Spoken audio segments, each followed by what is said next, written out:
आता इतके 20 वर्ष तुम्ही रेस्क्यू करताय, तर कुठल्या प्राण्यांचे पक्ष्यांचे रेस्क्यू मॅक्सिमम तुम्हाला आले, आणि जिथे तुम्ही रेस्क्यू करता तिथे तुम्ही लोकांना काही अवेअरनेस देता का?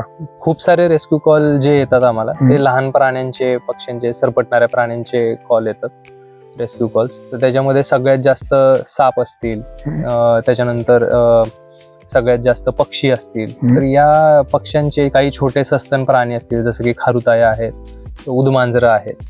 तर या प्राण्यांचे कॉल सगळ्यात जास्त येतात.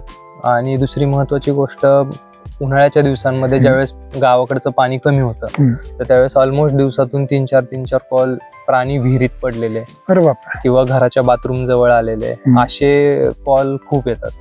तुम्हाला पतंगीचे कॉल येतात का? पतंगी मांजाचे कॉल खूप येतात, कारण अजूनही आपण किती बंदी त्याच्यावर घातली तरी ते अजून बंद झालेलं नाहीये. आणि तो जो काही नायलॉन मांजा आहे, पूर्वीचा मांजा जो असायचा तो दोर सुती आपल्या कॉटनचा असायचा, पण आत्ताचा जो मांजा आहे तो नायलॉन प्लास्टिकचा मांजा आहे. अरे बापरे, तो वर्षानुवर्ष राहतो.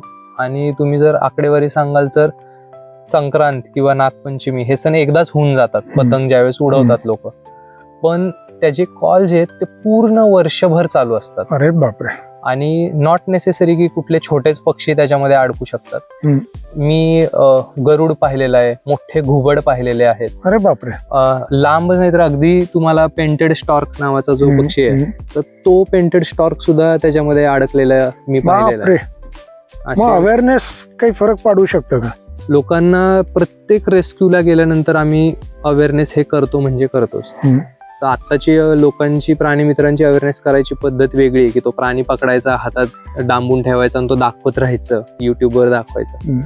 पण अवेअरनेस हा असा नसतो. अवेअरनेस ही खरी माहिती लोकांपर्यंत पोहोचवणं, की तो प्राणी कुठला आहे, त्याची ओळख काय आहे, तो तुमच्या घराजवळ का आलेला आहे. त्याच्यानंतर हे ऍक्सिडेंट होऊ नये म्हणून लहान मुलांना असेल किंवा लोकांना म्हणा काय मेसेज देता येईल, तर ह्या सगळ्या गोष्टीची अवेअरनेस आम्ही करत असतो. आणि ते प्राणी पुन्हा तुमच्या समोर येऊ नये किंवा तुमच्या घराच्या आसपास येऊ नये, तर त्यासाठी काय खबरदारी घेता येईल का, या गोष्टींची अवेअरनेस सुद्धा आम्ही कंटिन्युअसली करत असतो.